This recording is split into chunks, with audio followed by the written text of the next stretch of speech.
I want to ask you a question, so let me ask you a question. Why is this movie in 3D, Old Sport? I mean, usually I think that when I see 3D movies, but why this movie, Old Sport? It didn't need to be.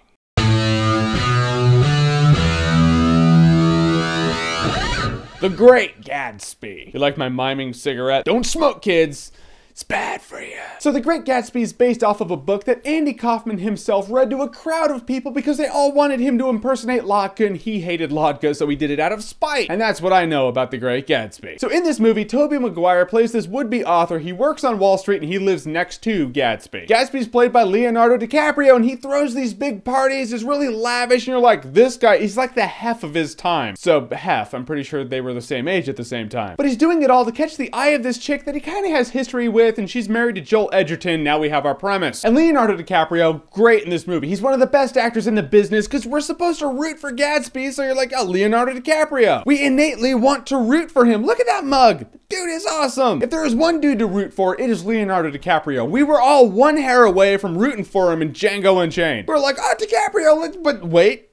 No, not in this movie. That would be bad. That would be really bad. So we didn't, but we almost did just because it was him. Carey Mulligan plays the chick he's going after. She was actually good in the movie, but she starts doing that thing that a lot of people in this movie do, and that is they overact, they exaggerate a lot of their phrases and their body language, and you're like, why are you doing that? And you realize they're doing it because the director's telling them to do it. You can tell that Baz Luhrmann was like, no, everything has to be really extreme in this movie. In parts, it kind of felt like Dick Tracy had a kid with Sky Captain in the World of Tomorrow. You're like, I don't know if I like that. It's very loud. Joel Edgerton was great in the movie because, you know, we're supposed to root for Gatsby, which means we're not supposed to root for him, and you're like, he's supposed to be a dickbag. And he was a dickbag, and he was great at being a dickbag, so Joel Edgerton, good job. You've come a long way from being Owen Lars in that movie that never happened. Tobey Maguire was kind of interchangeable. He could have been played by most anybody. His role in this movie would have been like a great big break role. Like if there's some actor out there in the world who's kind of struggling to be noticed, he finally gets this role and it was a great break for him, it'd be perfect, but instead we have Tobey Maguire and we all know who he is, so we walk away going, it could have been played by anybody. And the movie does have a really good premise as to human beings and dudes and chicks and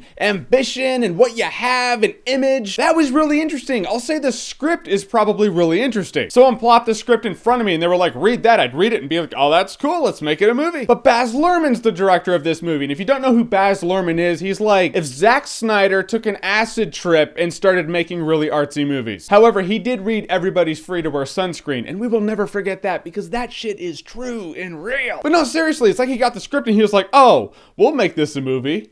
But first, let's drop some acid.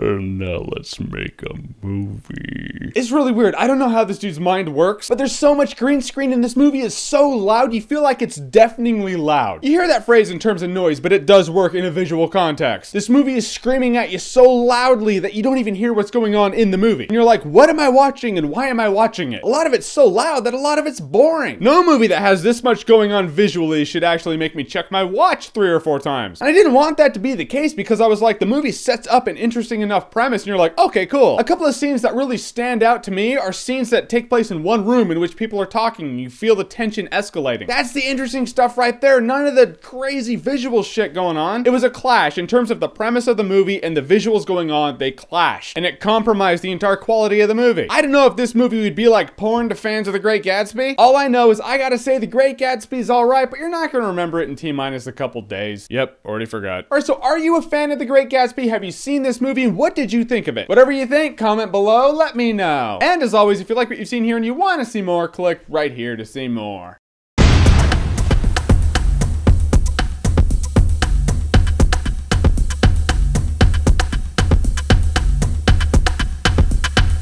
In The Great Gatsby, I can't even say that. In The Great Gatsby, why can't I say that? In The Great Gatsby, Tobey Maguire. In The Great Gatsby, fuck.